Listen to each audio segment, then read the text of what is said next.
कि इंग्लैंड का प्रधानमंत्री हिंदू बन गया है, भारत का प्रधानमंत्री मुसलमान कब बनेगा। तो इस पर एक बात उन कमबख्तों से पूछने की है, इंग्लैंड का प्रधानमंत्री ऋषि सुनक क्या इस कारण बने कि वो हिंदू हैं? कोई प्रधानमंत्री हिंदू बनने के कारण बनता है, हिंदू होने के कारण बनता है कि वो कलावा मानते हैं, मंदिरों में जाते हैं, यज्ञ करते हैं, इस कारण कोई प्रधानमंत्री बनता है? इंग्लैंड के प्रधानमंत्रियों में ये सर्वाधिक संपन्न, आर्थिक रूप से बहुत प्रगतिशील, आयु में शायद सबसे छोटों में आएंगे, शायद सबसे नहीं, पक्का सबसे छोटी आयु के प्रधानमंत्री हैं। उनको उनकी योग्यता के कारण, और शायद वो रास्ता निकाल लें, और न निकालें तो कम से कम जूते खाने के लिए कोई एक किसी की चांद मिलनी चाहिए, इसलिए उनका चयन किया गया है। वो निर्विवाद व्यक्ति थे, किसी ग्रुप के नहीं थे, आपस में खींचातानी है उनकी पार्टी में, वो नहीं बने और वो नहीं बने, इसका झमेला, इसके लिए उनको आगे कर दिया गया है। मगर यहां पर जो बैठे हैं, इनके मुंह से आग, बल्कि पिछवाड़े से आग, दोनों तरफ से रॉकेट बने हुए हैं, आग उगल रहे हैं कि लंदन, इंग्लैंड का प्रधानमंत्री, गोरों को देखिए, उन्होंने हिंदू को प्रधानमंत्री बना दिया है। वो पैदा ही इंग्लैंड में हुए, भारत में नहीं पैदा हुए हैं, वहीं के जन्मे, वहीं के पले बड़े, वहीं की संस्कृति के रचे बसे आदमी हैं, बस हिंदू के नाते संस्कार उनके अपने हिंदू हैं परिवार के। तो भारत का प्रधानमंत्री मुसलमान कब बनेगा? इन नाहंजारों से कोई पूछे, इन बदबख्तों से, ये ऐसे लोग जिनके मुंह में संग्रहणी हो गई है, उनसे कोई पूछे, इनके मुंह की बवासीर फूट रही है, कि कभी तुमने ये सवाल क्यों नहीं पूछा कि पाकिस्तान का या बांग्लादेश का प्रधानमंत्री या अफगानिस्तान का प्रधानमंत्री हिंदू या सिख कब बनेगा?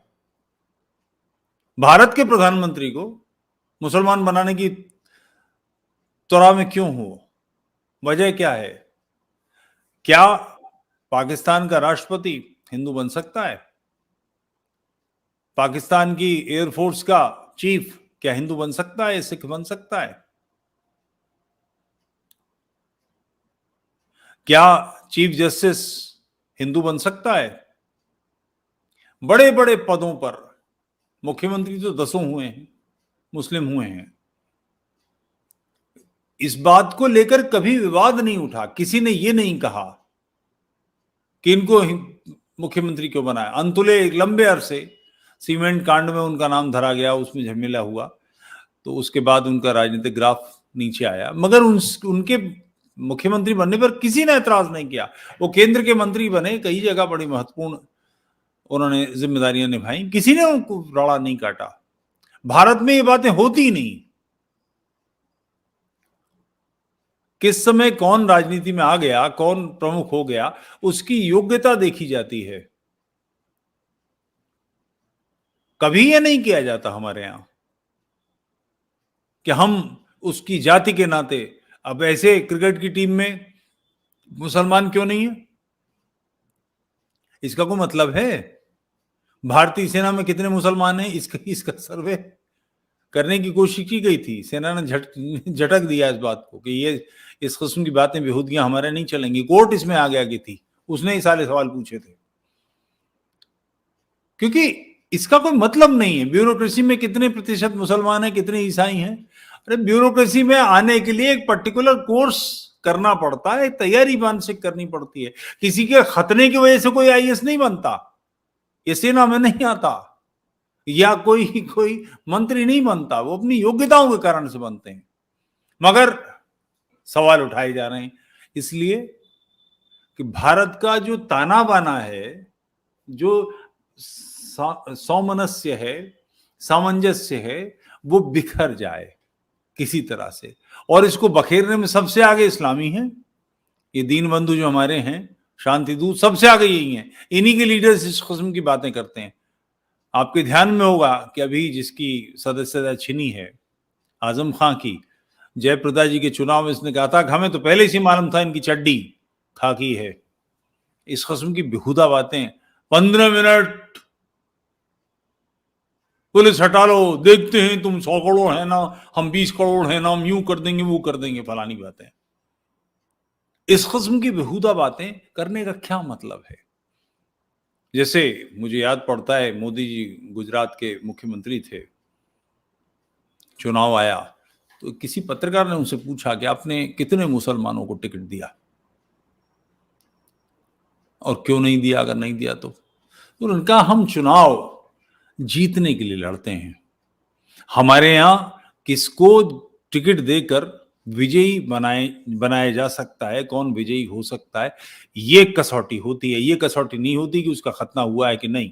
ये मेरी ओर से है जुमला, खतना वाला उन्होंने नहीं कहा, वो बहुत सावधान आदमी है, ऐसी बातें सोच सकते हैं, बोलेंगे नहीं। और इसका कोई मतलब भी नहीं, कोई व्यक्ति इस बातों को करके क्या लेगा?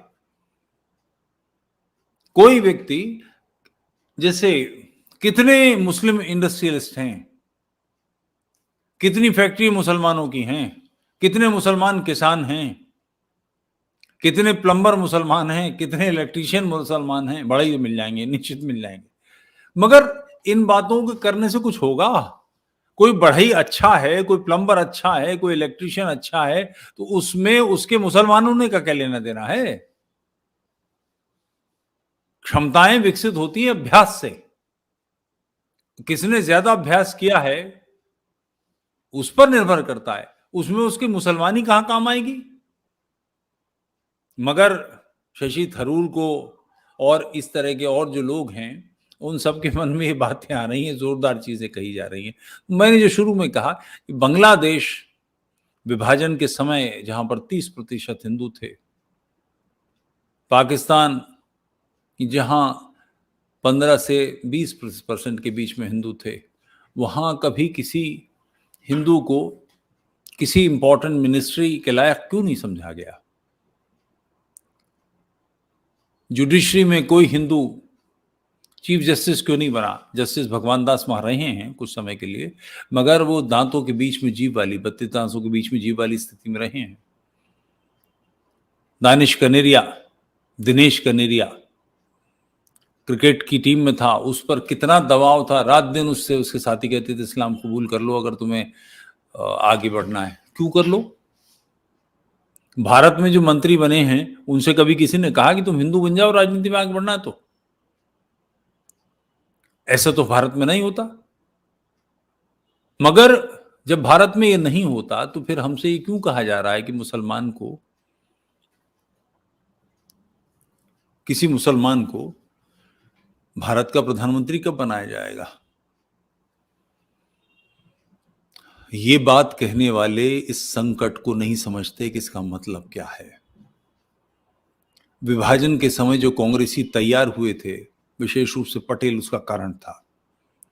पटेल गृह मंत्री थे और ध्यान रहे 47 से पहले भी मिनिस्ट्री चल रही थी कांग्रेस की।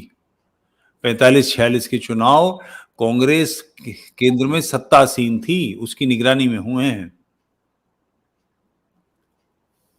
लियाकत उस समय फाइनेंस मिनिस्टर थे।